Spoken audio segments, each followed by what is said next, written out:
Dr. Watson, would you kindly close the door behind you so that we can limit the price of your carelessness to merely hours of work rather than days? My apologies, Mr. Holmes. I found myself rather taken aback. I saw tidier houses in war-torn Afghanistan. Are those my surgical needles? I ran out of tacks and the matter required immediate attention. Was that my supper? Plainly not, for I was the one who ate it. I set it aside for this evening. And for that I am grateful. Is that my bed? Watson, since you've proven yourself a master of observation, might I ask you to apply your skills to a more pertinent question? Namely, the whereabouts of today's newspapers. They are the key to everything. The newsboy is usually reliable. Medically speaking, I often find that the key to everything is good sleep. In a bed. Your papers are here, on the table. Let us see what the postman brought today.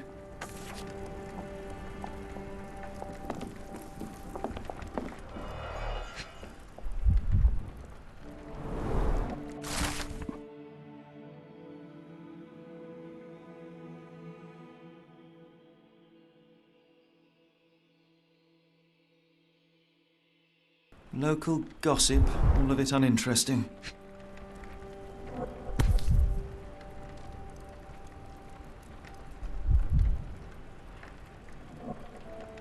Your order from Barnes' bookshop has arrived, Doctor. Barnes insists on delivering the books to our door, even though we could easily walk to his shop. That's good service. Another letter from Werner. I never reply, but they...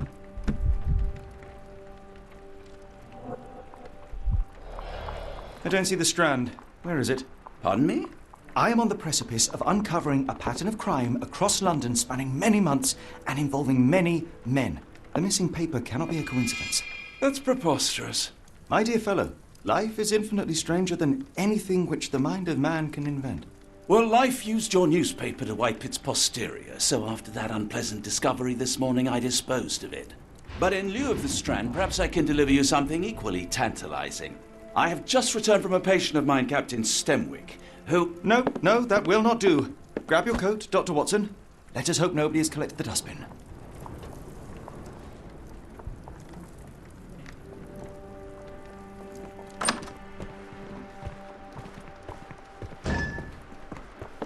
The dustbin is yours for the digging, Mr. Holmes.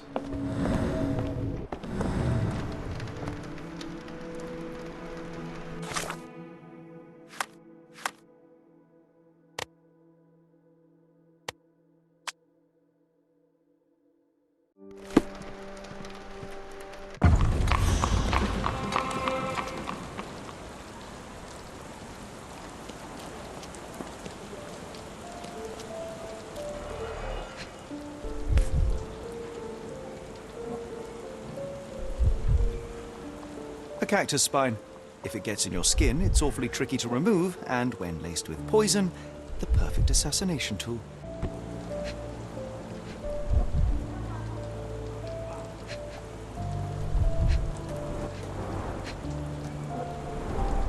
You were mistaken, Dr. Watson. The paper was indeed dirtied, but not how you implied.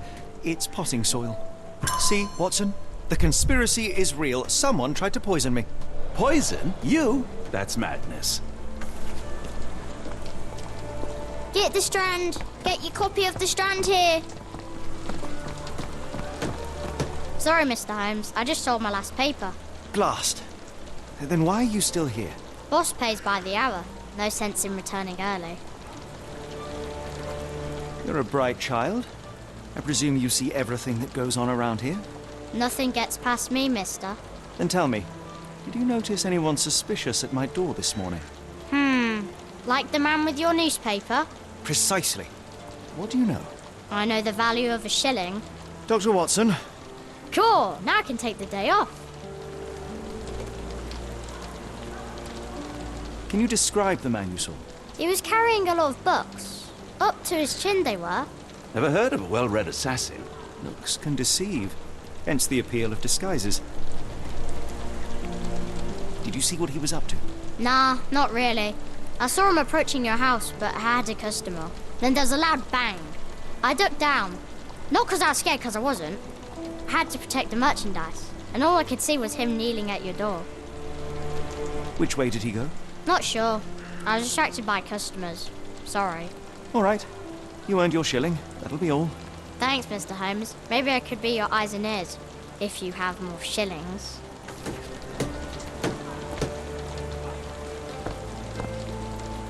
Get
Come now, Mr. Holmes. Murder? Yes, Barnes has his quirks, but he also has his scruples. Not every pawn knows it's part of a game.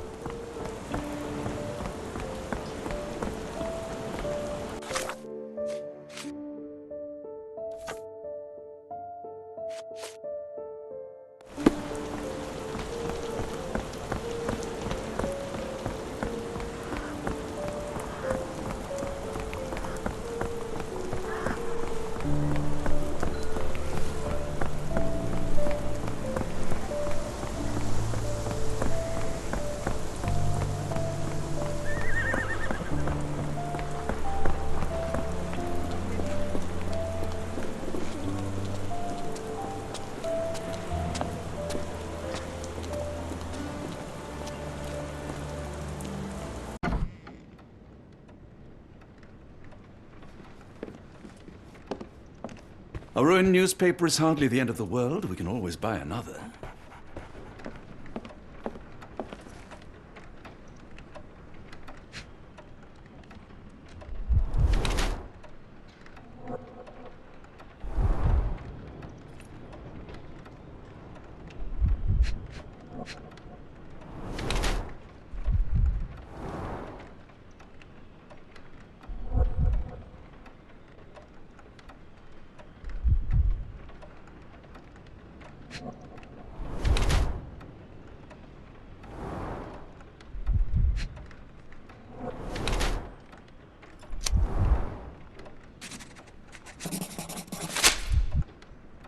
Mr. Barnes, a word.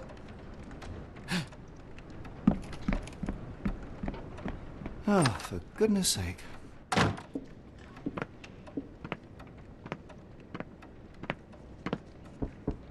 Who goes there? Sherlock Holmes. Now will you please... Mr. Holmes. Golly, I did not see you come in. Would you care to answer some questions for me? Well, I wish I could, but I am deep in the weeds with work. How about we reschedule in a month or two? Come now, Mr. Barnes. It will only take a moment. No, really deep in the weeds with important things. Well, help yourself to any book. Just take it and pay later. I trust you, Mr. Holmes. Barnes doesn't seem like himself. Why is he acting this way? You're asking the right questions, Doctor. Let's find a way to coax him out.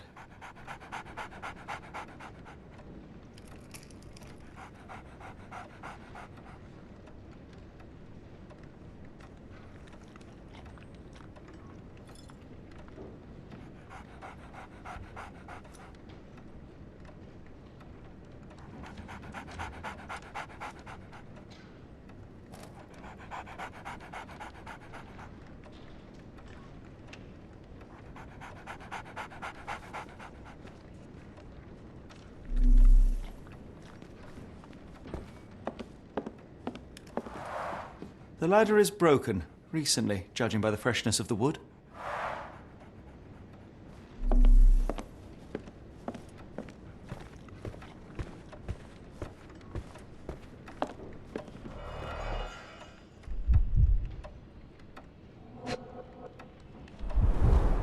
Basics of cryptoanalysis, cryptography in Egypt. Ps5 has an interesting hobby.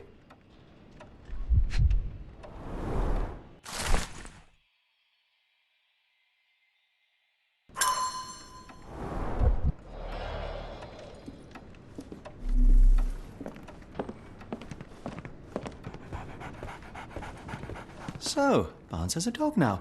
Who's a good boy?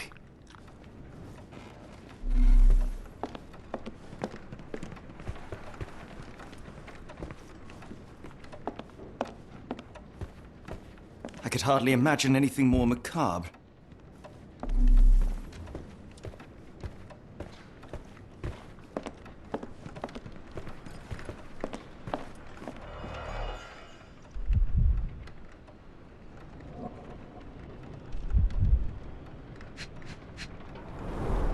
An improvised stand, but it does make the flowers more visible.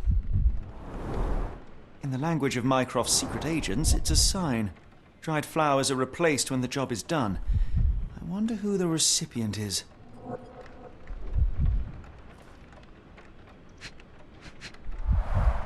The finest view London has to offer.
I should have worn something warmer.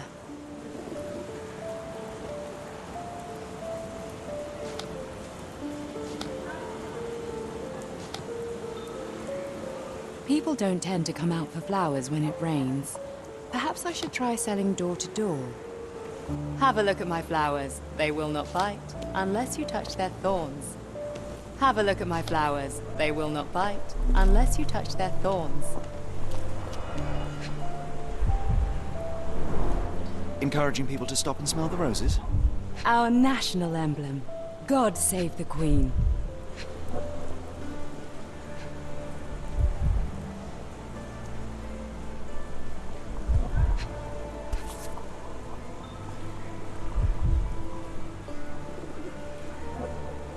A familiar spine? Is this what I found in my dustbin?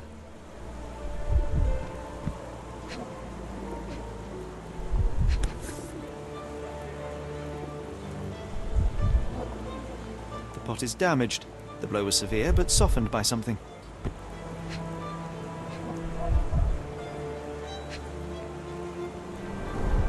It must take patience and care to produce a bloom so beautiful. I imagine so. I merely sell them.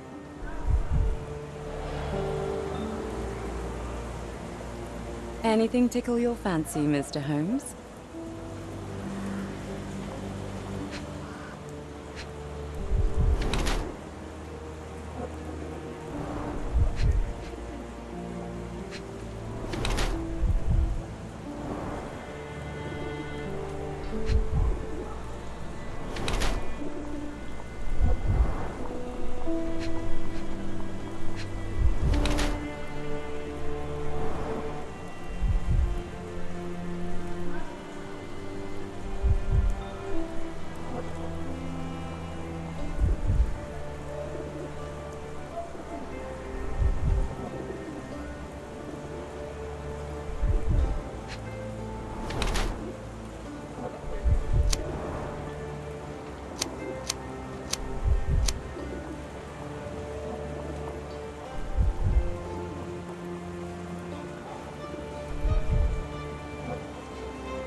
Mrs. Fleming, you look particularly lovely today.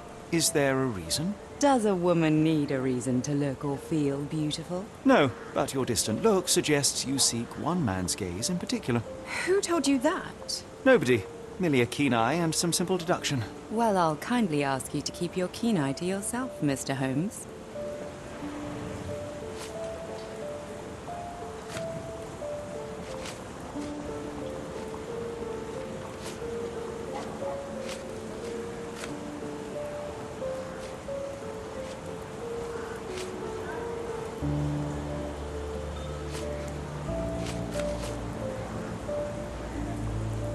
I'm afraid I can't help with that, Mr. Holmes.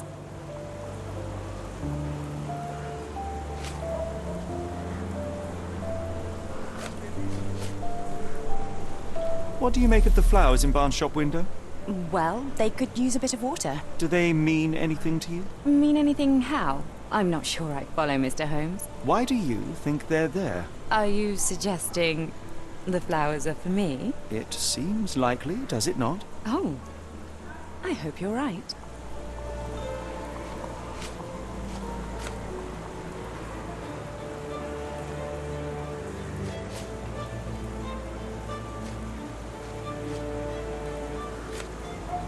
I don't know anything about this, sorry. Are you sure you're asking the right person? I'm just a flower seller. One of these things is not like the other. Come again? The cactus. Those fearsome spines can prove a devil to remove, and the sap is often toxic.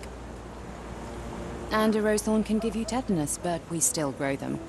The cactus seems comparatively harmless, though you have me thinking it must be valuable. I was under the impression that you knew its price already. Your guess is as good as mine. The first time I saw this cactus was when I came back from my break. I don't know anything about this, sorry. Are you familiar with Mr. Barnes? Yes, no, not really. Well, in a way. What on earth does that mean? I know who he is, of course, but we haven't shared much more than a look. A look? Yes. Each morning I go for a walk in the park with my dog, and most days I spot Mr. Barnes there with his new puppy, so we see each other. Actually, we once met briefly while our dogs played. He was quiet and seemed unsteady as he approached, but since then, we've never spoken. I often see him staring through the shop window. Sometimes I wonder what he thinks about that would etch such longing onto his face.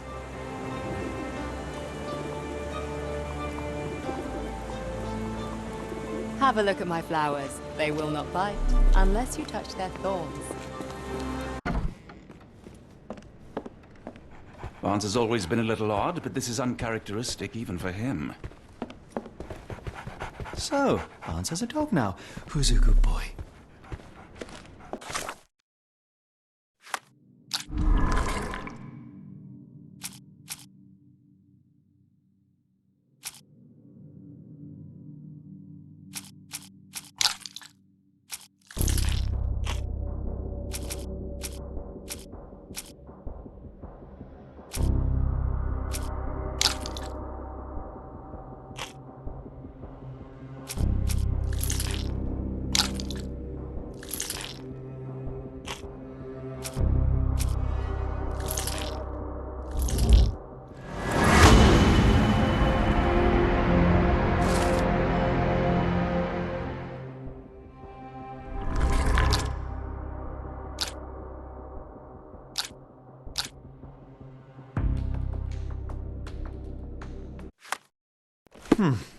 I think perhaps I have been chasing shadows.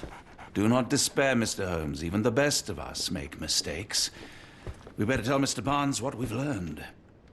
Mr. Barnes, I know what you did, and I know why you did it. I'm sorry, Mr. Holmes. I can't hear you very well from behind the door.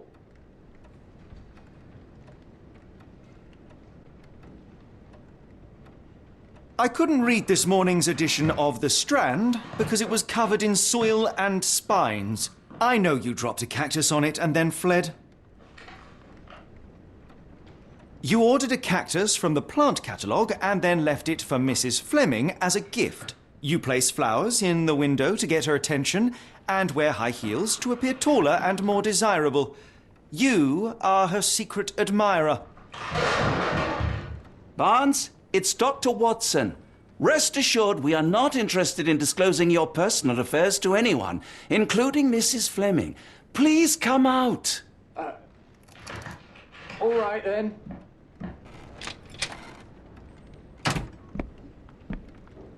So, you know what happened then? I was on my way back from the post office, having picked up the cactus and some books. It was quite an awkward package, heavy too, and when I got to your door, I dropped the cactus and your paper. Forgive me. I needed that paper to prove a theory and prevent a crime. Your actions were rather disruptive. Your clumsiness carrying the post is matched only by the clumsiness of your romantic gesture. Oh, it's true. I am useless with this sort of thing. I'm not even sure if Mrs. Fleming noticed.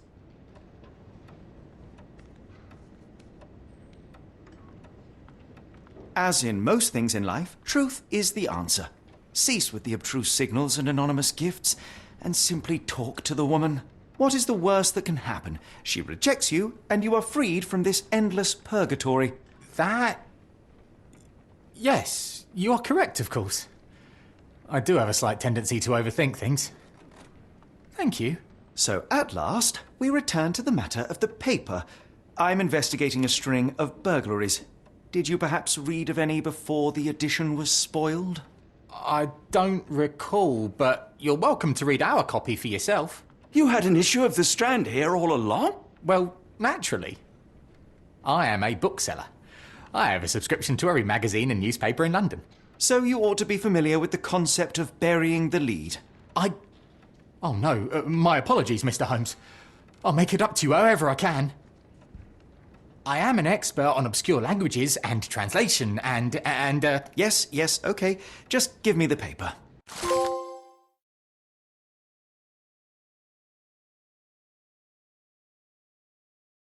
Come, Dr. Watson. Let us put this matter behind us. Farewell, Mr. Barnes. I hope to hear good news about you and Mrs. Fleming. Well, that was an utter waste of time. An assassination did seem rather unlikely. There was supposed to be another burglary. I was certain of it. Something you wish to say, Doctor? No. Well, only that you have a remarkable faculty for deduction and pattern recognition. And that perhaps, if ill-applied... I see things that are not there. Yes. It is London. There will always be burglaries. Doesn't have to mean anything. So it seems. Forgive me. Without something to occupy my mind, I turn into an entirely different animal. Which brings us back to my news from earlier. I think I have a case for you, a real one. Truly? Indeed. Though perhaps not as thrilling as your stories from Cordona. A patient of mine, Captain Stenwick, told me that his servant disappeared. I said I knew just the man to help. What do you say? Oh, Watson. Yes, I know it's not the most tantalizing mystery, nor the story to launch my writing career. But It's brilliant. Let's go. oh, good. Well, his house is nearby. Come.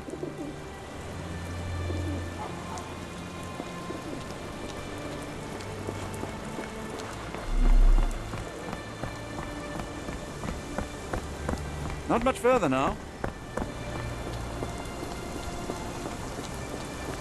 Is this lousy attitude of yours because of my altercation with Inspector Lockhart? Did he put you up to this? Sir, the inspector has nothing to do with it. I'm telling you the same thing I tell anyone seeking a missing person. Good day, gentlemen. Forgive the intrusion. Captain Stenwick, this is my colleague Sherlock Holmes, the consulting detective I told you about. At last, a professional. This useless officer refuses to do anything about Kimmy here, my missing servant. What was your name again? I shall be certain to inform your superiors. Sergeant Ruffles. And it's my superiors who made this decision, sir. Have there been other disappearances lately? Of course, here and there. But when life is tough and opportunity comes knocking, you can't blame those who answer. Why has the police department decided not to help? We investigate murders, thefts, fraud, arson, real crimes. A servant walking away from his master is not our highest priority. That said, if we find Kimahia breaking the law, we'll be sure to notify Captain Stenwick. Now, I must be off. Best of luck in your search. You heard that, didn't you? The way that man spoke to me. I shall need your written testimony. Then we can lodge a complaint. Captain, perhaps Mr. Holmes' time is better spent learning about your servant, so that he may begin his investigation. Ah, yes. Quite right. Fire away. When did you last see your servant? Kimmy here normally brings me the morning papers, but yesterday I had to get them myself. He must have escaped the night before yesterday. Tell me about Kim here. He's foreign. A Maori. All the way from New Zealand. Biggest man you've ever seen, and as strong as two. Dark hair and fearsome tattoos. He doesn't speak a whit of English. Never bothered to learn. But I made do with pointing. I invested a lot of money in him, so he must be found. May I see your servant's bedroom? His shack is in the garden. You can't miss it. Did you search the room? Of course, but only to check he wasn't lying dead inside. Everything seemed normal at a glance. Is there any reason Kim here may have left? I should think not. He had all he could have wanted. Gainful employment, new clothes, and all the cabbage he could eat. Did Kim here make off with anything of value? Heavens, no. I would have mentioned it to Sergeant Ruffles. Still, he must have fled with some money on his person. No. I kept his wages in my safe. For security. I take it this is the first time Kim here has vanished? Undoubtedly. The man seemed terrified of the city. I think it was all the noise. He never left this estate. Should he cause any damage, I will bear the responsibility, for it was I who rescued him from savagery and brought him here to England in the first place. All right, Captain. I think I have enough to get started. We shall first take a look around the mansion. Go ahead. I'll be here, mentally drafting my complaint. Why are you still here?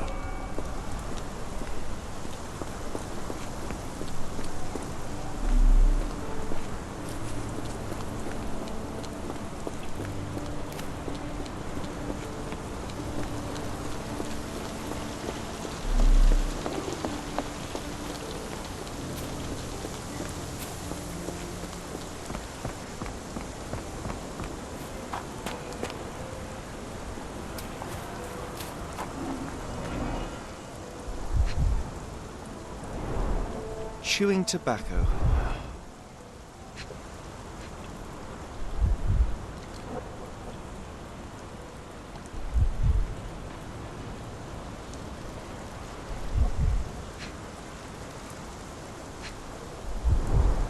A shoe print, roughly size 11, with a worn-out sole. These are a workman's boots.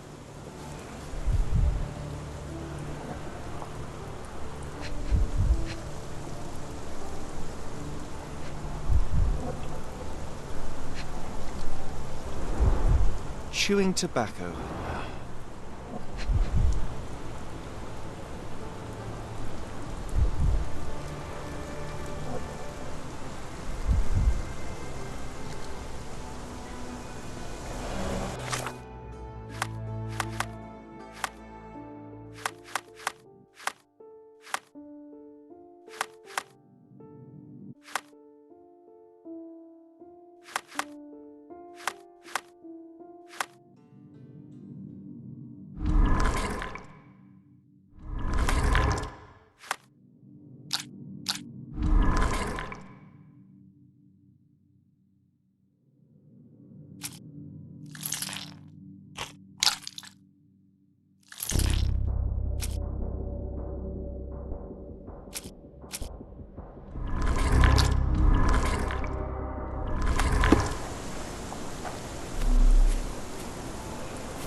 Looks like a knee print. Someone knelt here. The amount of chewing tobacco suggests they were waiting a while. Amazing, Mr. Holmes. To read the ground like an open book.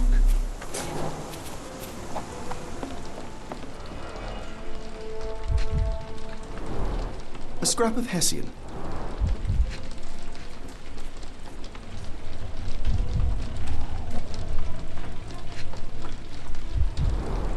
These were sturdy boxes. It would have required a serious blow to break them.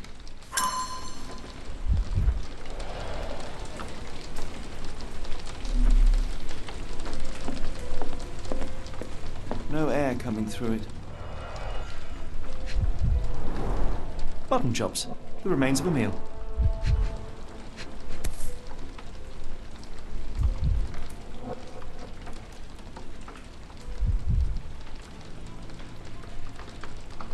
A heavy chemical odor. Lend me your nose, Doctor. Ah, I'll never forget that smell after my time in Afghanistan. That's an opioid, Mr. Holmes, a narcotic.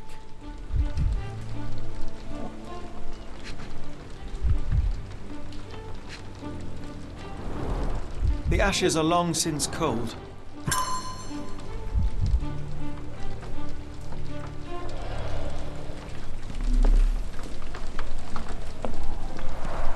Is this a Tanifar, a Maori water spirit, or something else?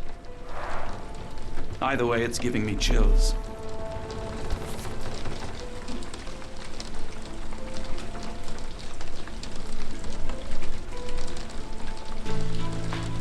A Maori nose flute. Ngurus, they're called. Clothes made of Hessian. Is Sten really so miserly?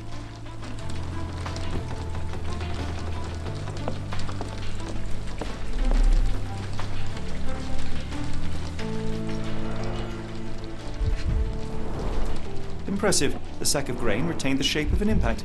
Someone hit their head here.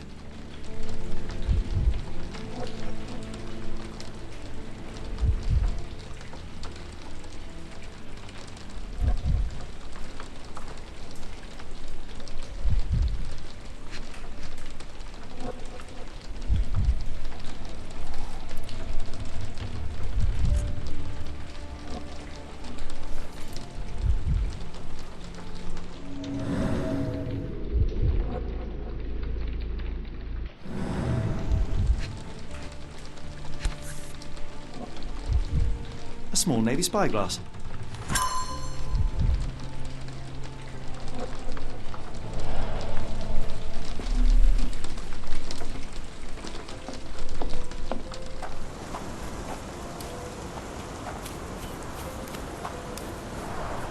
This lock is quite unusual.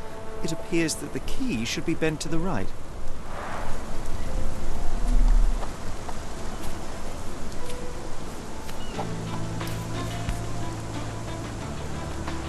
The rag reeks of smoke. Someone plugged the chimney.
Could have left these tracks. They seem fresh.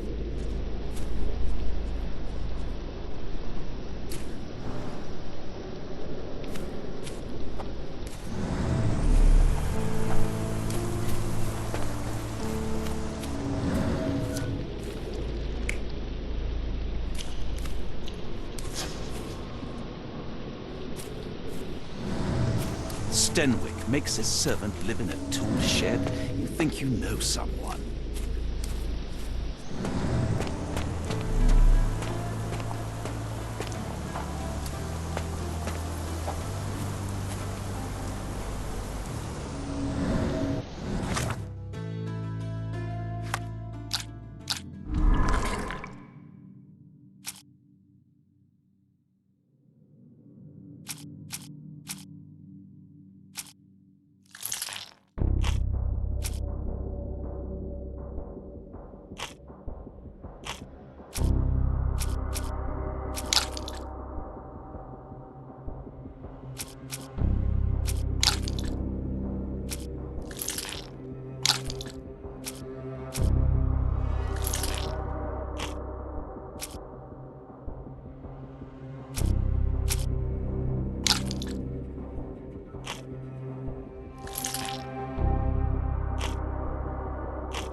Do you think Kimmy here had an accomplice in his escape?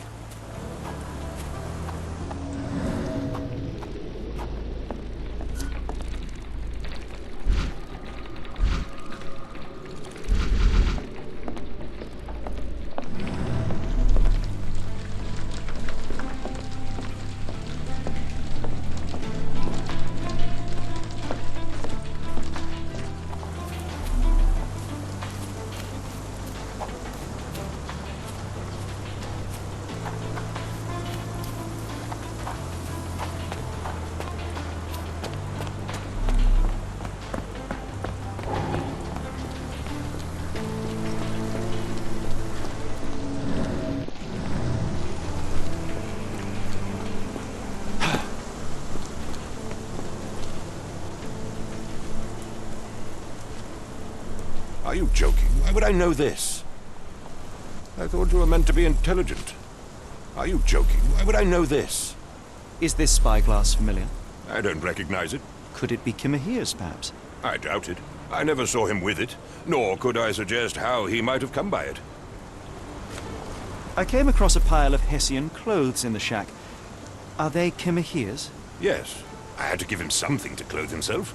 He seemed unfazed by his bare skin, but I found it distracting.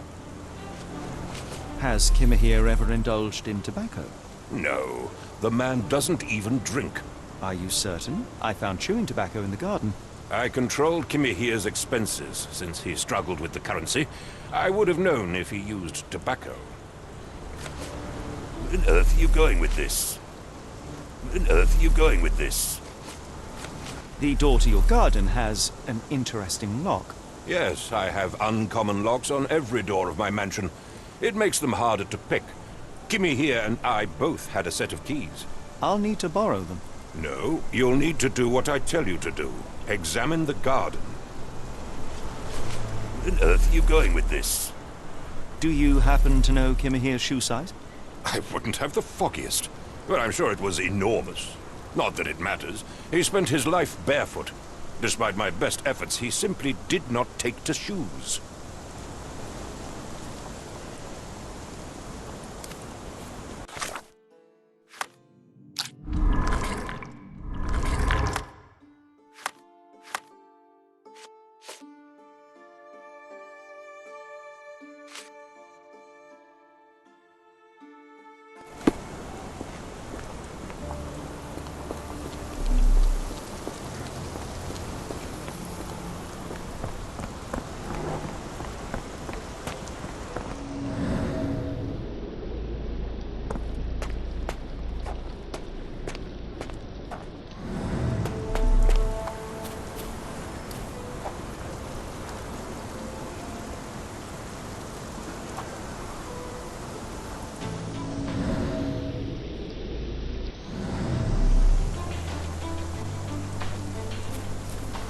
Yes, Denwick is no angel, but he's one of my few clients. Please, try to remain courteous.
This lock is quite unusual.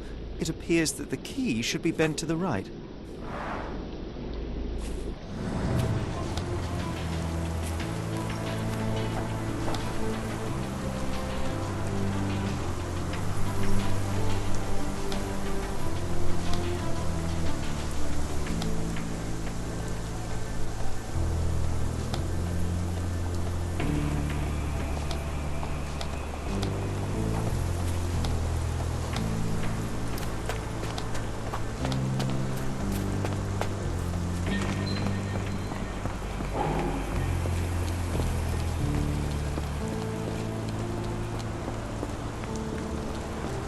If you find my man, I have a marvelous whiskey with your name on it. This dreary rain is making a miserable day even worse. Are you stupid, Mr. Holmes? Stop loitering and go and do your job.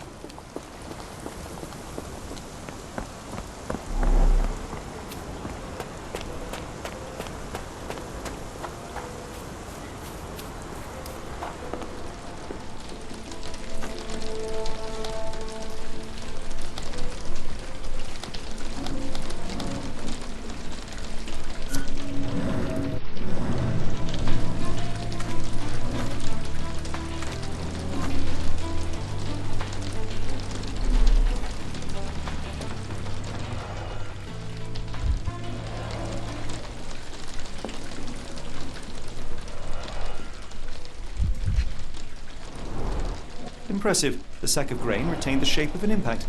Someone hit their head here.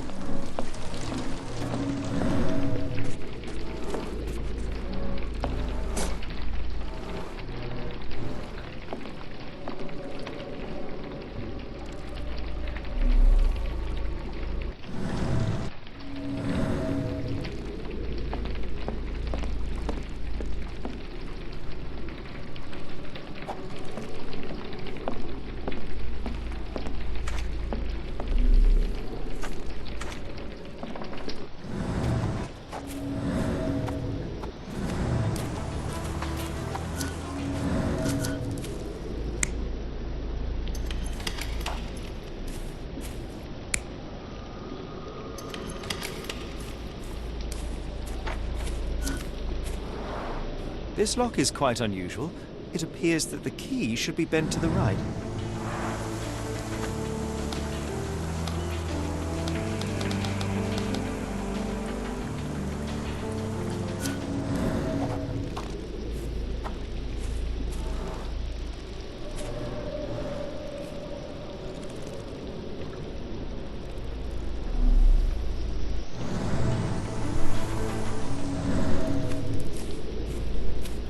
This disappearance is intriguing, no? I cannot make head nor tail of it.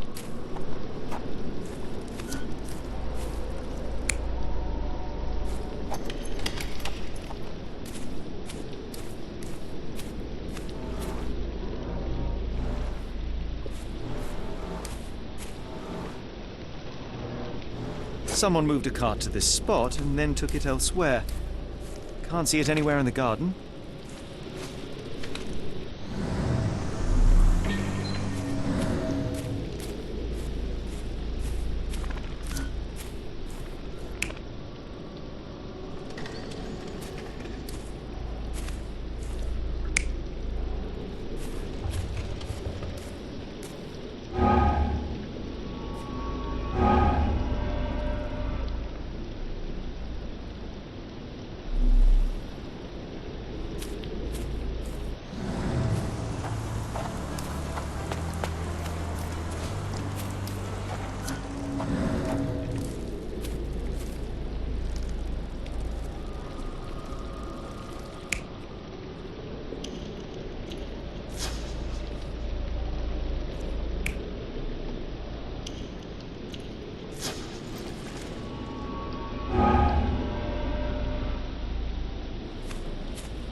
Surveilling from afar, the intruder waited for a window of opportunity.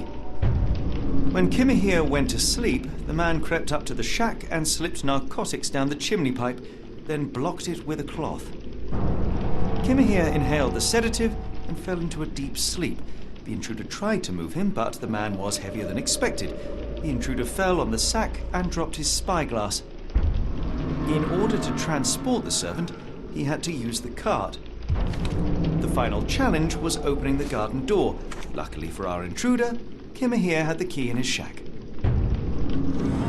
It makes total sense.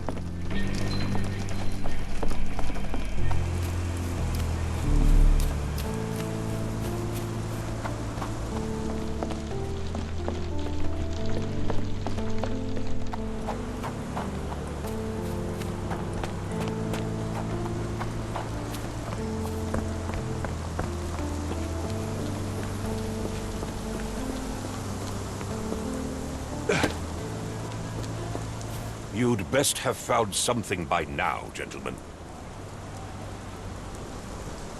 I fear that someone may have spied upon Kimahir. Likely the owner of the spyglass I found earlier. It appears they were watching for some time, as there was an impressive amount of chewing tobacco on the ground. And your point? I found the residue of narcotics in Kimahir's brazier.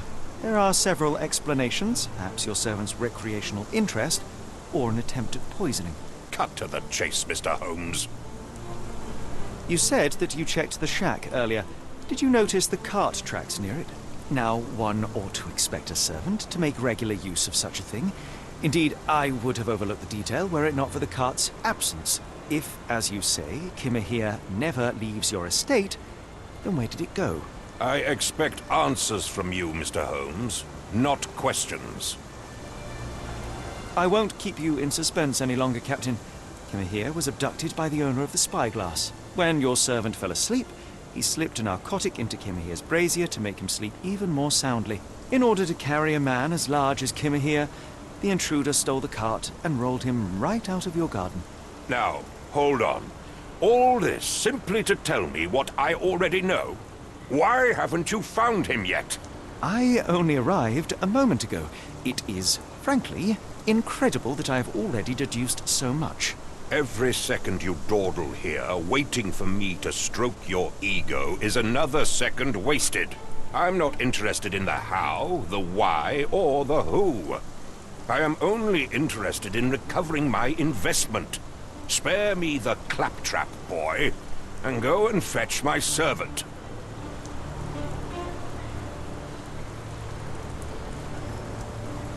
Truly, there is no better evidence of a man's nature than the way he treats those who help him.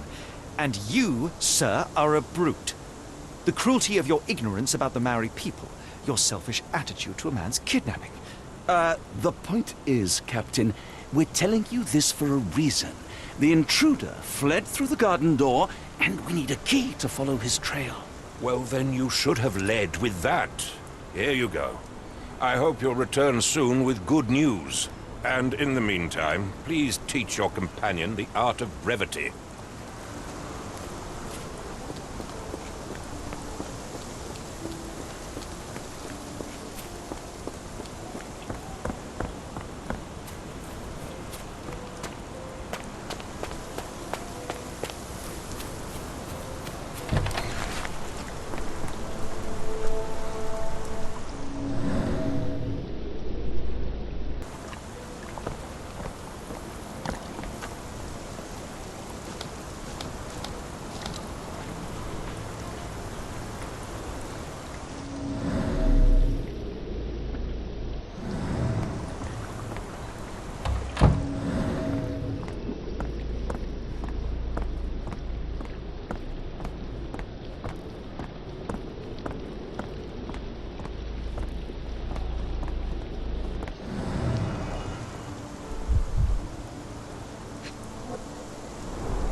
Sturdy rope, professionally tied in a Portuguese bowline.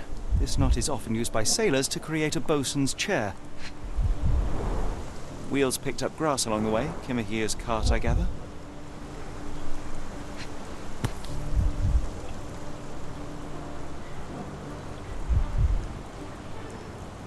Roy Soulsby. Could that be the name of our man?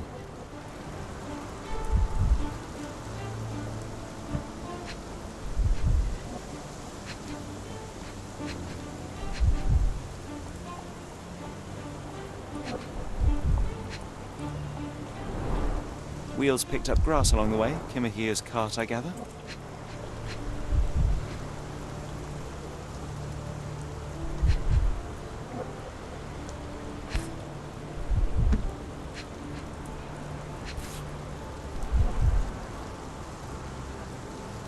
A strange substance.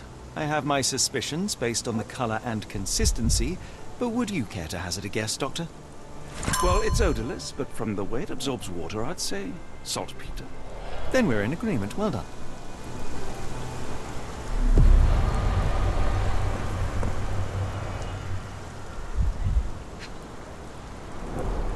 A large pile of horse droppings.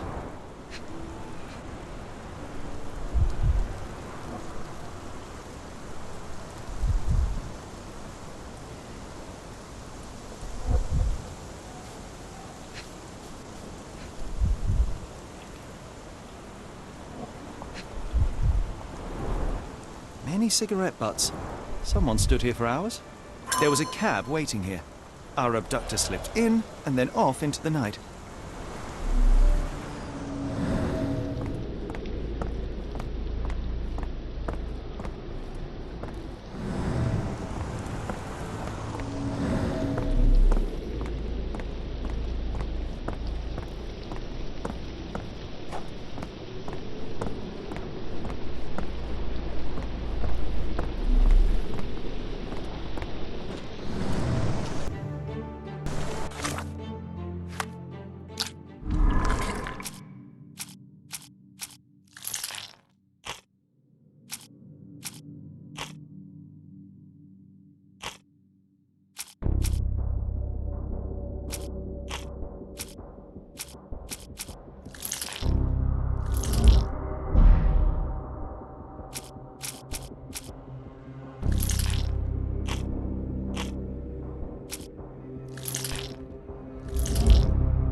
The Strand proved not so useless after all.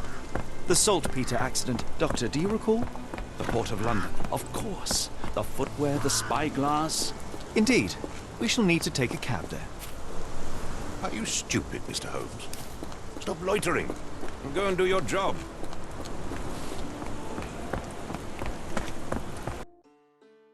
Where to, Gav? The Port of London, please. I will show you where to stop.